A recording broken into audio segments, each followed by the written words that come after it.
নাহমাদুহু ওয়া নুসাল্লি আলা রাসূলিহিল কারীম আম্মা বাদ। বিসমিল্লাহির রহমানির রহিম। ভাই, আজকে আমরা এই দুনিয়ার মাটিতে আল্লাহ তাবারক তাআলা আমাদেরকে পাঠিয়েছেন।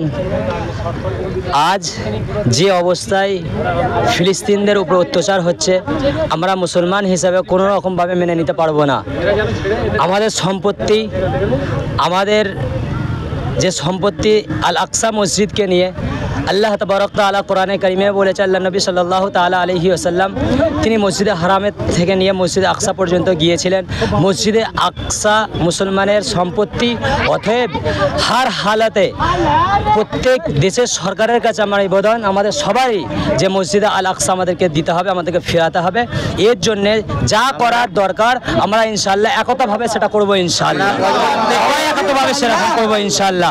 তার জন্য আমাদের যদি কাফন মাথায় নিয়ে যদি আমাদের বের হতে হয়, আমরা সবাই প্রস্তুতি নিয়ে কাফন মাথায় নিয়ে বের হবো।